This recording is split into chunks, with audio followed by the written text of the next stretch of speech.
Good morning, students. Now, in today's class, we will discuss types of the vectors. What are the different types of the vectors? After that, we will derive an expression for the parallelogram law of vector addition and triangle law of vector addition. Now, first topic is types of vectors. Now, first type is equivalent vector. Equivalent vector. So, what is equivalent vector? अब देखिए, अगर आपके है ना कोई भी vector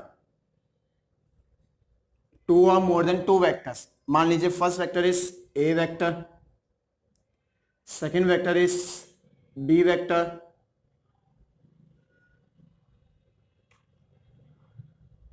and third is C vector. If two or more than two vectors are having the same magnitude, same direction and same unit, then they are termed as equivalent vectors. दो और दो से ज़्यादा वेक्टर्स की direction same होनी चाहिए, उनका magnitude same होना चाहिए, उनके यूनिट सेम होनी चाहिए, तब ऐसे वेक्टर्स को हम क्या बोलेंगे? इक्विवेलेंट वेक्टर्स बोलेंगे. So if the magnitude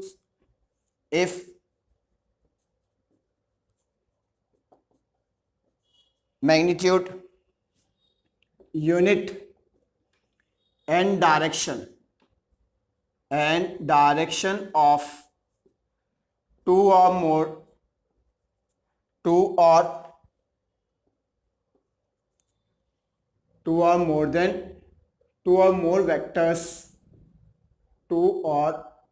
vectors is same, then they are termed as equivalent vectors. They are termed as equivalent vectors. Now, मान लीजिए ये फर्स्ट वेक्टर हो गया, this is second vector, this is third vector. First vector is A vector, second vector is B vector, third vector is C vector. इन तीनों का magnitude same होना चाहिए और तीनों की जो डायरेक्शन है सेम होनी चाहिए, यूनिट भी सेम होनी चाहिए, तब ऐसे वेक्टर्स को हम क्या बोलेंगे? इक्विवेलेंट वेक्टर्स बोलेंगे. Now second is unequal vectors. Unequal vectors कब कहलाएगा? जब मैग्नीट्यूड, डायरेक्शन एंड यूनिट इनमें से कोई भी एक चीज अगर वेरी करेगी, तब ऐसे वेक्टर्स को हम क्या बोलेंगे? अनइक्वल वेक्टर्स बोलेंगे. Now definition is if the magnitude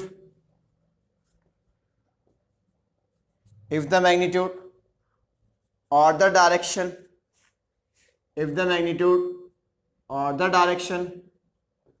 or the both are different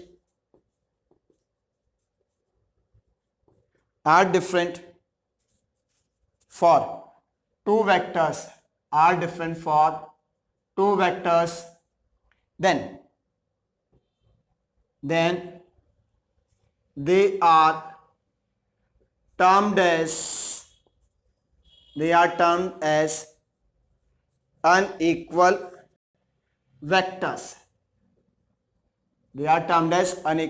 vectors. Now, first sketch.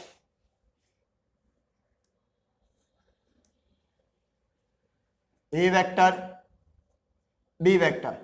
Now इसके अंदर हमने क्या किया है? इसका जितना मैग्नीट्यूड तो सेम रखा, बट डायरेक्शन अलग कर ली. यहां पर हम लिख देते हैं same magnitude but different direction.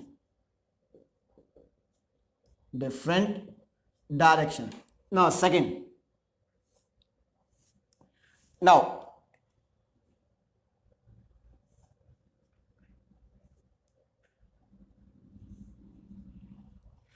A vector, second is B vector. Now direction is same but magnitude is different. तो यहां पर हम लिखेंगे same direction but different magnitude. Now third is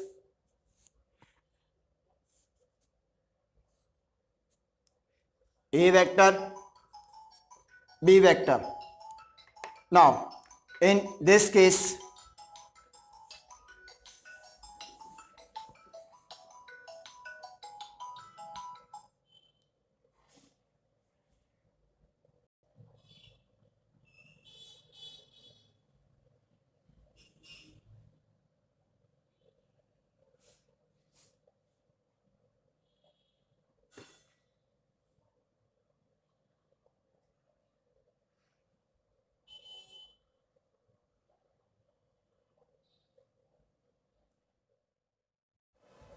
now in third case A vector and B vector both have different magnitude and different direction. Both magnitude and direction are different. Clear? Now next is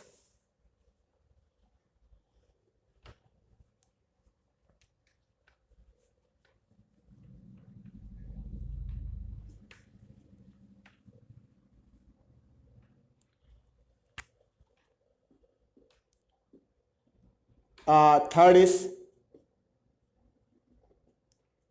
unit vectors.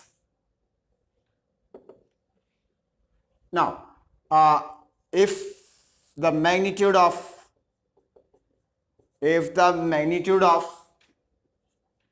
vector is unity, that is 1, then it is called as unit vector. It is denoted by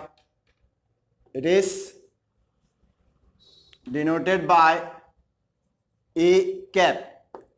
If vector is A vector, then its unit vector is denoted by A cap. That is A cap is equals to A vector upon magnitude of A vector. Means किसी भी vector का magnitude अगर 1 होता है तब हम क्या बोलते हैं, उसको यूनिट वेक्टर बोलते हैं. यूनिट वेक्टर का सिंबल क्या होता है, कैप होता है. जो भी वेक्टर है उसके ऊपर कैप लगा दीजिए, इसको हम क्या बोलते हैं, it is called cap. Unit vector को हम किससे लिखते हैं, कैप से लिखते हैं. ठीक है, इसका मतलब क्या हो गया, कैप. तो A cap equal to A vector upon A vector का magnitude. Now next is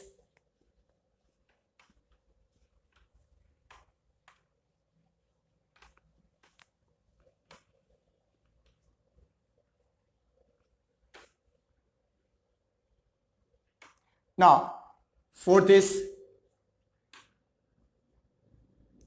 zero vector. Now zero vector is if the magnitude of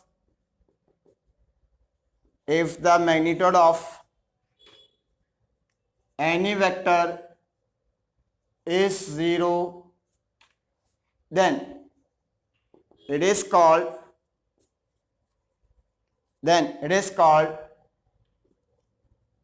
zero vector.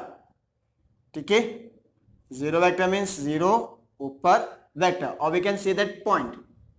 Now next is negative vector.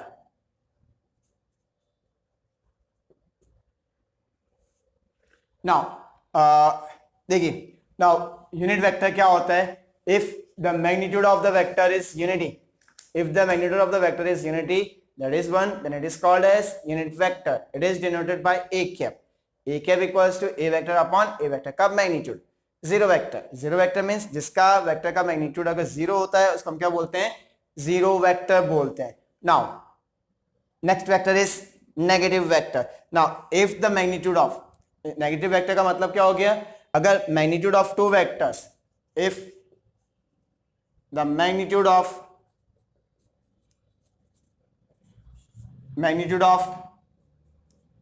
two vectors, magnitude of two vectors is same but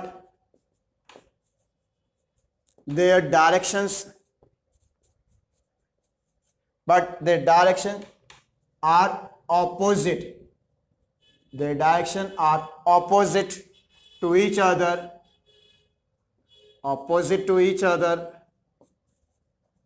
then they are called opposite or negative vector, opposite or negative vector. For example ये है ए vector और इसी का magnitude same रखते हुए direction change करनी है, ये हो गया आपका बी वेक्टर.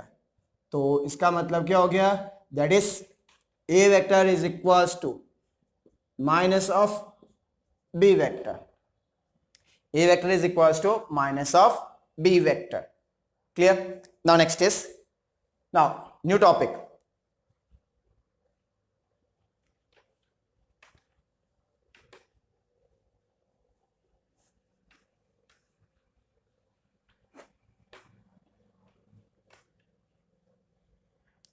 Now देखिए, new topic is addition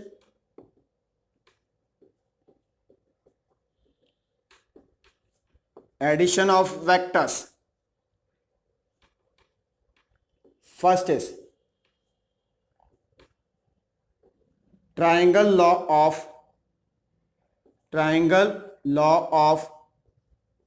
vector addition, triangle law of vector addition. Second is parallelogram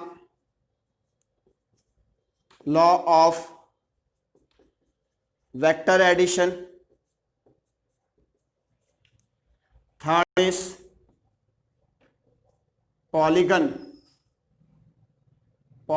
law of vector addition. Means हमें ना दो या दो से ज्यादा वेक्टर्स को ऐड करने के हमारे कुछ लॉज हैं. First law triangle law, second parallelogram law, third one is polygon law.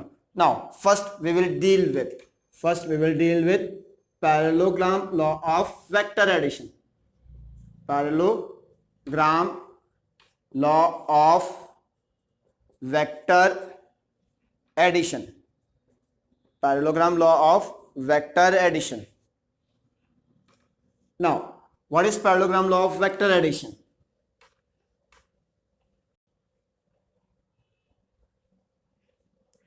now देखिए ये क्या स्टेट करता है. मान लीजिए एक वेक्टर है आपका ये ए बी, इसको हमने डिनोट किया है पी वेक्टर. ये क्या हो गया आपका पी वेक्टर हो गया. ए से बी हो गया आपका पी वेक्टर. ये वेक्टर का हेड कहलाता है. ये क्या कहलाता है, कोई भी जो वेक्टर है, ये वेक्टर हो गया, ये हो गया ए वेक्टर. ये जो चीज है ये क्या कहलाती है, इसका हेड कहलाता है. ठीक है, और ये जहां से स्टार्ट होती है वो क्या कहलाती है, टेल कहलाती है, एंड. ठीक है, इनिशियल पॉइंट ऑफ स्टार्ट को हम क्या बोलते हैं, टेल बोलते हैं. और ये जो डायरेक्शन जो एरो हेड है उसको हम क्या बोलते हैं, हेड बोलते हैं. Now parallelogram of vector addition क्या कहता है, आपको दो वेक्टर्स दे रखे हैं. We are given two vectors. First vector is P vector, ये इसका हेड. अब second vector is this one, है ना. ये हो गया आपका फर्स्ट वेक्टर और ये हो गया आपका सेकंड वेक्टर. ये हो जाएगा आपका क्यू वेक्टर. और यहां पर ये दोनों वेक्टर जो है एक दूसरे से कितने एंगल पर है, both are inclined at an angle theta. ये हो गया आपका नाम ए, इसको नाम दे दिया हमने बी. अब हमने क्या किया, जितना ये वेक्टर है उतने ही मैग्नीट्यूड का एक वेक्टर हमने इसके पैरेलल ड्रॉ किया, इसके पैरेलल हमने ड्रॉ किया, और जितना ये है उतना को उतना हमने यहाँ पर ड्रॉ किया। तो ये आपका ये इस तरह से पैरेललोग्राम कंप्लीट हुआ। ये हो गया आपका ये वेक्टर, और ये वेक्टर आपको दो दे रखे थे, हमने जितना ये था उतना को उतना हमने यहाँ पर बनाया। ठीक है, ये इसकी जो डायगोनल जो है, डायगोनल, ये इसकी डायगोनल हो गई, ये हो गई इसकी डायगोनल। डायगोनल जो है उसको हमने नाम दे दिया आर वेक्टर, मींस रिजल्टेंट। और इस ट्रायंगल पैरेललोग्राम को हमने कंप्लीट किया, ए बी सी, ये हो जाएगा D.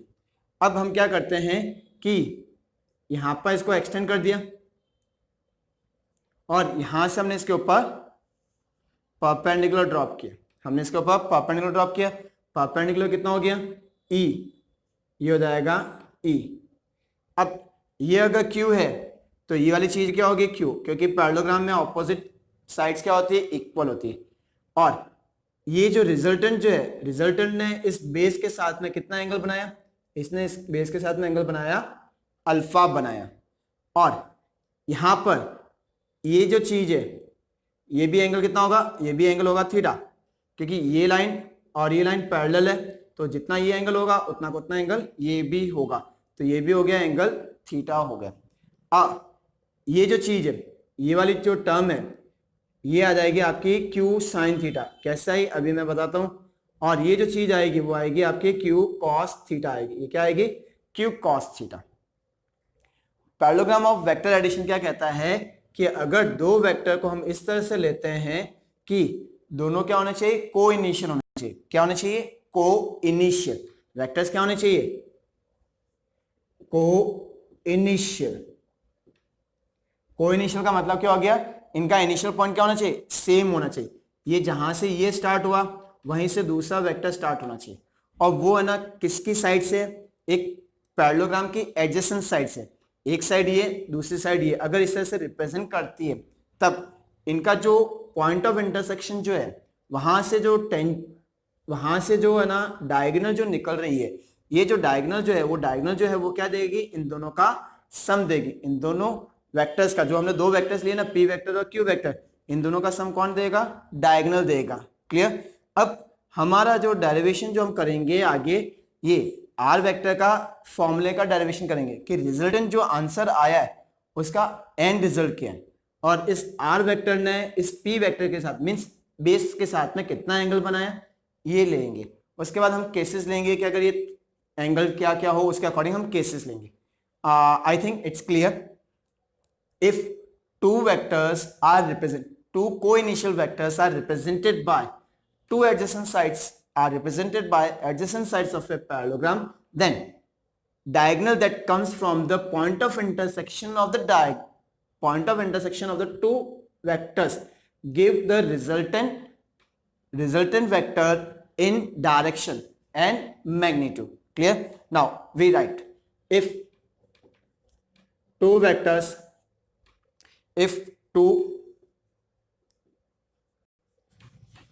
now according to this, systematic तरीके से लिख देते हैं, according to this law,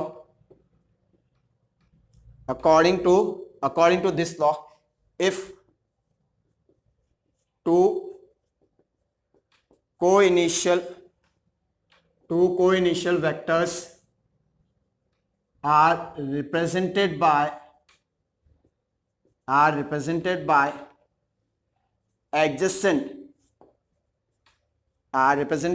adjacent sides of a parallelogram of a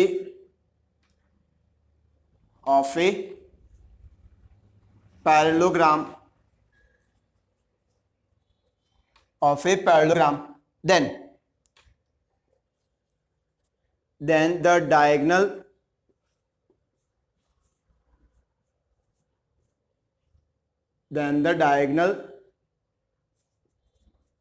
from their point of intersection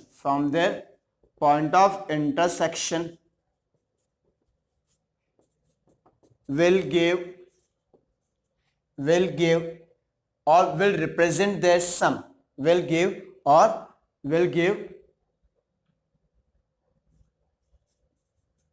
resultant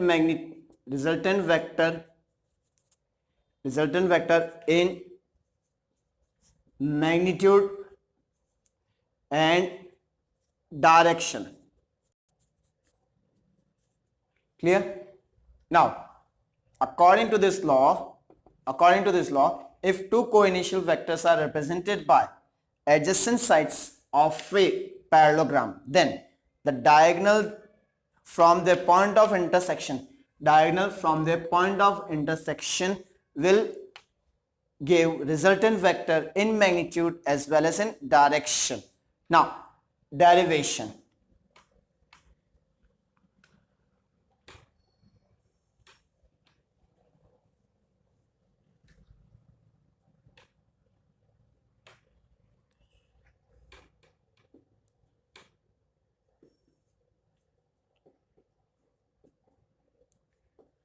Derivation of resultant vector means R vector. Parallelogram law, ये हमारा diagram बना हुआ है, इसके अकॉर्डिंग हमें निकालना है. नाउ देखिए, इन ट्राइंगल देखो, पहले कौन सा ट्राइंगल लेंगे? Right angle triangle is A C E या A E C. No, in triangle A E C triangle के अंदर क्या होगा? Pythagoras theorem, A C square equal to A E square plus C E का square.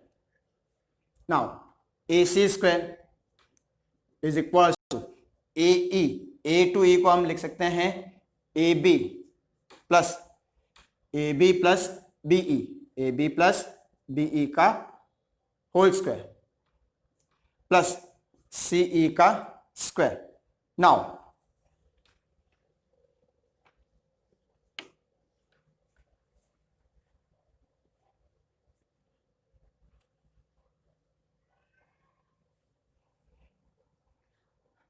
Values A to सी को हम क्या लिखेंगे? आर. ये वेक्टर है बट मैं साइड ले रहा हूं तो मैंने मैग्नीट्यूड हटा दिया, ये एरो हटा दिया, मतलब मैं मैग्नीट्यूड की बात कर रहा हूं. ये रहेगा R square. A B, A to B क्या है? पी है, ये हो गया पी प्लस बीई क्या है? क्यू कॉस थीटा, ये हो जाएगा क्यू कॉस थीटा, ये ब्रैकेट का होल स्क्वायर प्लस सीई की वैल्यू हो जाएगी क्यू साइन थीटा का स्क्वायर. और R square is equal to A plus B का होल स्क्वायर की आइडेंटिटी. पहले एक बार मैं ये एक्सप्लेन कर देता हूं ये आया कैसे. ये रीजन मैं यहां पर लिख देता हूं. In triangle BEC, in triangle BEC, sine theta is equal to क्या होता है? Perpendicular upon hypotenuse. और sine theta is equal to perpendicular, angle के सामने क्या होता है? परपेंडिकुलर. तो ये तो जाएगा CE अपॉन हाइपोटेनस, 90 डिग्री के सामने कौन है? Q. ठीक है. सो इससे क्या आएगा? From this CE is equal to क्या आएगा? Q sine theta. ठीक है. नाउ सिमिलरली कॉस थीटा के लिए भी निकाल सकते हैं. नाउ ये डायग्राम में इरेज कर रहा हूं. Similarly cos theta is equals to base upon hypotenuse, और cos theta is equals to base we have to find, base क्या थी? BE upon hypotenuse is Q, और इससे आ जाएगा BE is equals to Q cos theta, ये इनके कैसे आए आंसर्स. नाउ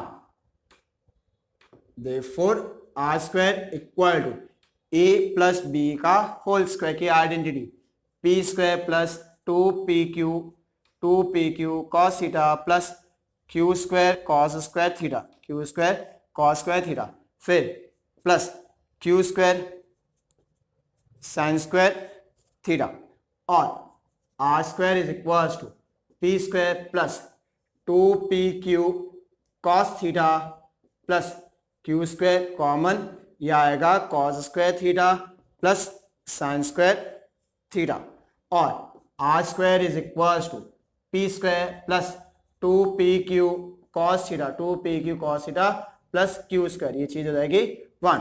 ये इसका रीजन यहां पर हम लिख देते हैं, because we know that sine square theta plus cos square theta is equal to 1 और final answer is r is equal to under root of p square plus 2pq cos theta plus q square.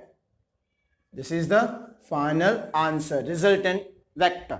ये हो जाएगा magnitude of resultant vector, magnitude of resultant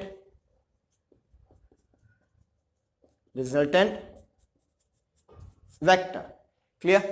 हमने क्या किया, जो right angle triangle था, right angle triangle लिया, right angle triangle के अंदर पाइथागोरस थ्योरम लगा दी, perpendicular square plus base square equals to hypotenuse का स्क्वायर। ए ई जो है एज पर द डायग्राम हमने यहाँ पर इरेज कर दिया, as per the diagram A B plus B E का स्क्वायर प्लस सी का स्क्वायर है। ये ए बी क्या था पी, बी क्या था क्यू कॉस थीटा और सी क्या था क्यू साइन थीटा और ए टू सी क्या था आर था। वैल्यू रख दी, वैल्यू रखने के बाद में ए प्लस बी का होल स्क्वायर की आइडेंटिटी लगा दी, A square plus 2ab plus B square plus this one. Now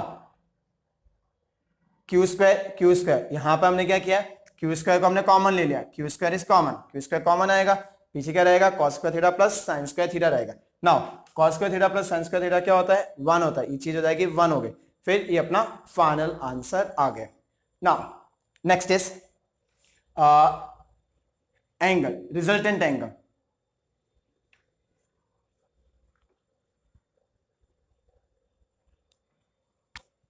Now second is direction of resultant vector, direction of resultant vector। Now इसके अंदर हमें डायरेक्शन बनानी है, तो मैं डायग्राम पूरा नहीं बना के सिर्फ राइट एंगल ट्राइंगल वाला बना रहा हूं। ये हो गया आपका ट्राइंगल, ये था ए, ये था अपना ई और ये था सी, ये आर वेक्टर, इसने एंगल कितना बनाया था, यहां पर बनाया था अल्फा, ठीक है, और यहां पर ये पॉइंट था यहां तक बी था, ये था अपना पी वेक्टर और ये था अपना क्यू कॉस थीटा था, ये क्या था क्यू कॉस थीटा और ये था अपना क्यू साइन थीटा था, ठीक है। हमने ऊपर हेडिंग क्या लगाई है, direction, direction of resultant vector. ये रिजल्टेंट वेक्टर ने किस डायरेक्शन में जा रहा है, मीन्स इसका एंगल कितना है, डायरेक्शन मतलब angle, and direction is always given in terms of tan theta के टर्म्स में, मीन्स टेंजेंट के टर्म्स में दी जाएगी। तो यहाँ पर ये अल्फा है, तो इस ट्राइंगल के अंदर, राइट एंगल ट्राइंगल के अंदर हम क्या ले लेते हैं, टेन का फॉर्मूला लगा देते हैं, परपेंडिकुलर अपॉन बेस, ये फॉर्मूला लगा देते हैं। So in triangle AEC, in triangle AEC tan alpha is equals to perpendicular EC या CE, परपेंडिकुलर अपॉन बेस हो जाएगी A टू E और tan alpha is equals to perpendicular कितना है Q sine theta upon AB, AE को हमने क्या लिख दिया, इसको यहीं पर लिख देता हूं, AE को हमने लिखा है AB प्लस BE, CE की वैल्यू रख दी, AB क्या है PM प्लस BE क्या है Q cos थीटा, और from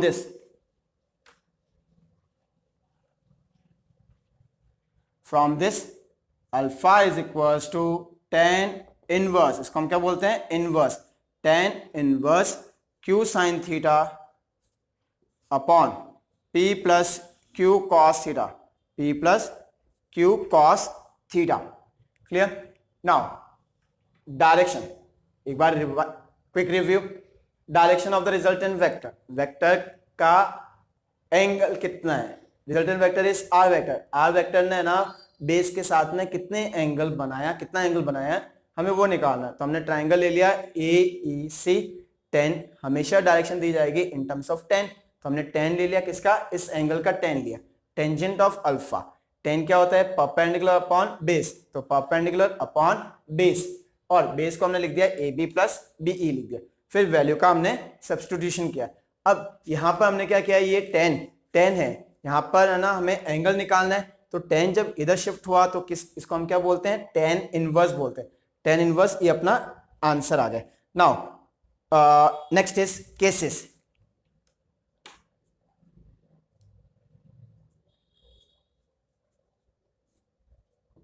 Now cases. Now first case is, if first case, if P and Q vector, if P vector and Q vector are in same direction, are in same direction, इसका मतलब क्या हुआ, ये आपका P vector जा रहा है और इसी के डायरेक्शन के अंदर, इसी डायरेक्शन के अंदर Q वेक्टर जा रहा है। इसको कैसे भी ले लो, अगर दोनों एक ही डायरेक्शन में जा रहे हैं तो इसका मतलब क्या हो गया, therefore theta is equal to, इन दोनों के बीच का थीटा कितना हो जाएगा, theta is equal to 0 degree, theta की वैल्यू क्या हो जाएगी 0, थीटा वैल्यू हो जाएगी 0। So therefore resultant R is equal to under root of P square plus Q square plus 2PQ cos 0 degree, और R is equal to under root of P square plus Q square plus 2PQ, and from this, इससे क्या आएगा, R is equal to under root of P plus Q का whole square, A square plus B square plus 2AB, और R is equal to P plus Q आएगा। R की value क्या आ गई, P प्लस Q आ गई। Now इसी का एंगल भी अगर हमें निकालना है तो एंगल की वैल्यू कैसे निकल जाएगी, एंगल हमारा फॉर्मूला आंसर ही आया था रिजल्टेंट डायरेक्शन, तो इसकी डायरेक्शन क्या हो जाएगी,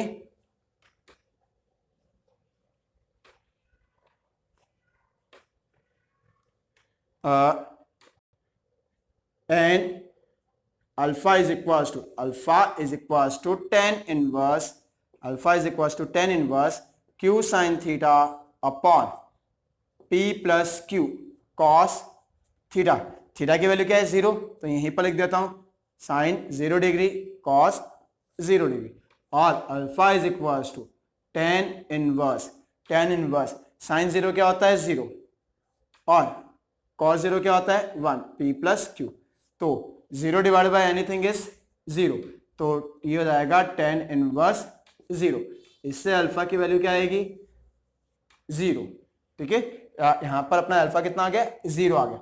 now second case is if P vector and Q vector are perpendicular to each other, P और Q अगर एक दूसरे के परपेंडिकुलर हो तब क्या होगा, if P and Q are perpendicular to each other, then theta is equals to, in this case theta is equals to 90 degree, so therefore R is equals to under root of P square plus Q square plus 2PQ cos 90 degree, और ये हो जाएगा under root of P square plus Q square cos 90 degree हो जाता है 0, तो ये हो जाएगा 0, so R is equal to under root of P square plus Q square, ये डेरिवेशन खत्म इसका। नाउ एंगल tan का एंगल निकालना है, so alpha is equal to tan inverse Q sine theta, theta की वैल्यू क्या हो गई 90 degree upon P plus Q cos 90 degree, हमने वैल्यू का सब्स्टिट्यूशन कर लिया, और alpha is equal to tan inverse sine 90 क्या होता है 1, तो ये क्या रहेगा Q, ये क्या रहेगा Q divided by P plus cos 90 क्या होता है 0, ये तो जाएगा 0, so alpha is equal to tan inverse Q by P, alpha की वैल्यू क्या हो जाएगी tan inverse Q by P हो जाएगी, ठीक है, clear I think. Now last case, अगर दोनों एक दूसरे के ऑपोजिट डायरेक्शन में जा रहे हैं तब क्या होगा, both are in opposite direction,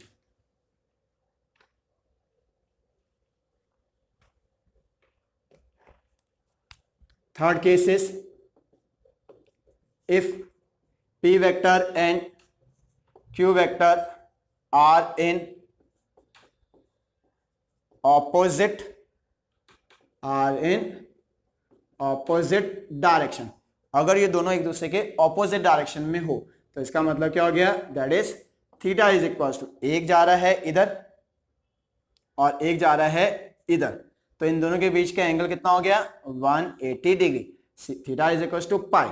so therefore r is equals to under root of p square plus q square plus 2pq cos 180 degree, और r is equals to under root of p square plus q square plus 2pq cos 180 degree की value क्या होती है -1, cos 180 degree is -1, और r is equals to under root of p minus q का whole square, R की value क्या आ जाएगी p माइनस क्यू का whole square. Now it will depend upon the, ये किसके ऊपर डिपेंड करेगा, ये डिपेंड करेगा आपके कौन ग्रेटर है, p ग्रेटर है q ग्रेटर है, उसके अकॉर्डिंग इसका साइन आएगा. तो इसलिए हम इसको क्या लिखते हैं, प्लस माइनस p माइनस का q, अंडर रूट हट जाएगा और प्लस माइनस बोथ आएगा. Now and tan alpha means alpha is equals to tan inverse q sin 180 degree divided by p plus q cos 180 degree, और tan inverse sin 180 degree की value होती है 0, ये हो जाएगा p, cos 180 डिग्री की value होती है -1, ये हो जाएगा माइनस का q, और इससे आंसर आएगा theta alpha is equal to, sorry इससे अल्फा की वैल्यू जो है किसके ऊपर आएगी, अल्फा इज इक्वल टू आएगी 0 और पाई, ये दोनों वैल्यूज हो सकती है. कब होगा ये मैं लिख देता हूं, ये आंसर कब आएगा, p is greater than q, अगर p ग्रेटर है तब 0 आएगा, और अगर p लेस है तो पाई आएगा. ठीक है. Now this is the law of parallelogram. Parallelogram का हमने डेफिनेशन क्या थी वो हमने समझी, उसका ना रिजल्टेंट वेक्टर जो है उसका जो आंसर है वो हमने निकाला, और उसके बाद में हमने उसके केसेस लिए, केसेस 3 हमने केसेस लिए और ये हमने डिस्कस किया. Now in next class we will discuss about triangle of vector addition and resolution of the vectors, how to calculate the magnitude of the vectors and so on. Thank you.